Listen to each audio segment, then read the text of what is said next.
మీ మొబైల్లో ఉన్నటువంటి chrome browser లేదా గూగుల్ మీద క్లిక్ చేయండి. ఇప్పుడు క్రోమ్ బ్రౌజర్ మీద క్లిక్ చేసినప్పుడు మనకి ఈ విధంగా వస్తుంది.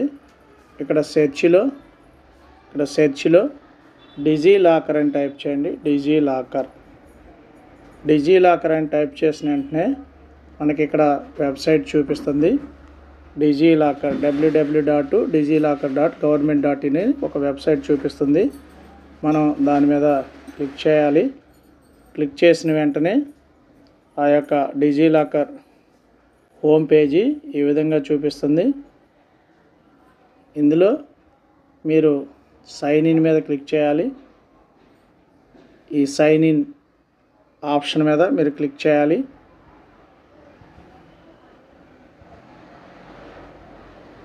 క్లిక్ చేసిన వెంటనే సైన్ ఇంటూ యువర్ అకౌంట్ అంటుంది.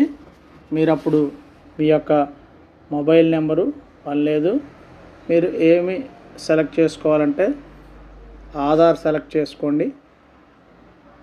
ఆధార్ని సెలెక్ట్ చేసుకోవాలి. ఆధార్ సెలెక్ట్ చేసుకున్న తర్వాత మీకు ఏ విద్యార్థి యొక్క అపార్ ఐడి అనేది డౌన్లోడ్ చేసుకోవాలో ఆ విద్యార్థి యొక్క ఆధార్ నెంబర్ ఎంటర్ చేయాలి. అక్కడ ఆధార్ నెంబర్ ఎంటర్ చేస్తున్నాను. ఆధార్ నెంబర్ ఎంటర్ చేశాక ఈ నెక్స్ట్ బటన్ మీద క్లిక్ చేయాలి. నెక్స్ట్ బటన్ మీద క్లిక్ చేసిన వెంటనే మనకి UIDA has sent and OTP mobile నెంబర్కి OTP అనేది వస్తుంది. ఆ ఆధార్కి లింక్ అయిన మొబైల్ నెంబర్కి OTP వస్తుంది. OTPని ఎంటర్ చేసి సబ్మిట్ బటన్ మీద క్లిక్ చేయాలి. సబ్మిట్ బటన్ మీద క్లిక్ చేసిన వెంటనే మిమ్మల్ని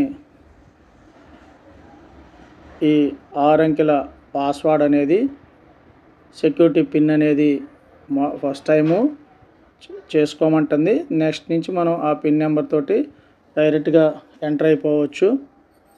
ఇక్కడ వెరిఫై సెక్యూరిటీ పిన్ అంటుంది. ఆ పిన్ అనేది మనం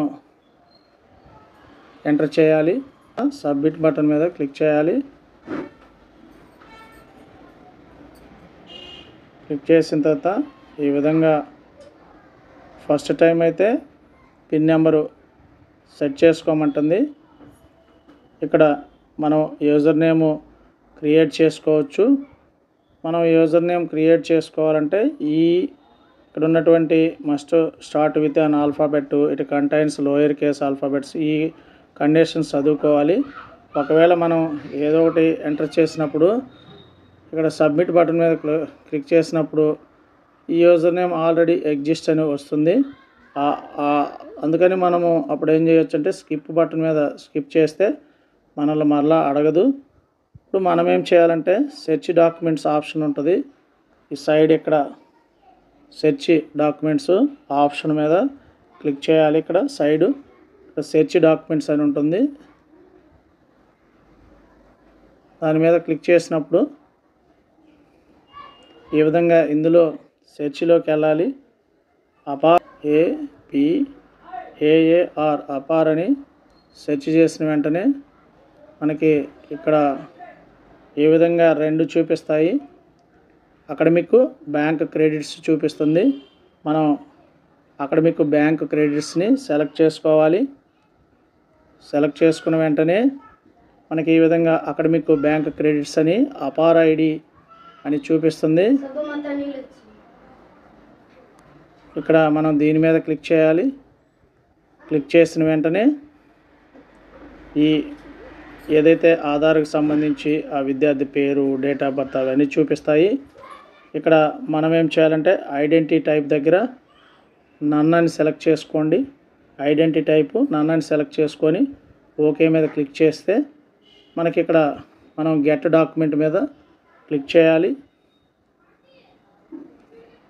గెట్ డాక్యుమెంట్ మీద క్లిక్ చేసిన వెంటనే మనకి ఆ యొక్క your request has been submitted, please wait for confirmation from issuer అని వస్తుంది. మనకి వెంటనే ఇక్కడ అపార్ ఐడి అనేది జనరేట్ అయినటువంటి అపార్ ఐడి మనకి ఇక్కడ చూపించడం జరుగుతుంది. అపార్ ఐడి అనేది చూపించడం జరుగుతుంది. మనం ఈ యొక్క సింబల్ మీద క్లిక్ చేసినప్పుడు ఈ డౌన్లోడ్ సింబల్ అనేది దాని మీద క్లిక్ చేస్తాము. పీడిఎఫ్ కావాలంటే వెంటనే మనకి పీడిఎఫ్ డౌన్లోడ్ అవుతుంది. ఏదో ఒక యాప్ ద్వారా మనం దాన్ని ఓపెన్ చేస్తాము. ఓపెన్ చేసినప్పుడు విద్యార్థికి సంబంధించినటువంటి ఈ అపార్ కార్డు అనేది ఈ విధంగా ఉంటుంది. అపార్ ఐడి క్యూఆర్ కోడ్ ఉంటుంది, అపార్ నెంబర్ ఉంటుంది. ఈ కార్డు మనం ఎప్పుడైనా ఈ విధంగా ప్రతి విద్యార్థికి అపార్ ఐడి అనేది ఈ విధంగా డౌన్లోడ్ చేసుకోవచ్చు. మనం ఏదన్నా పొరపాట్లు ఉన్నట్టయితే వాటిని ఇది మనకు అవసరం లేదంటే డిలీట్ కూడా చేసుకోవచ్చు. ఈ విధంగా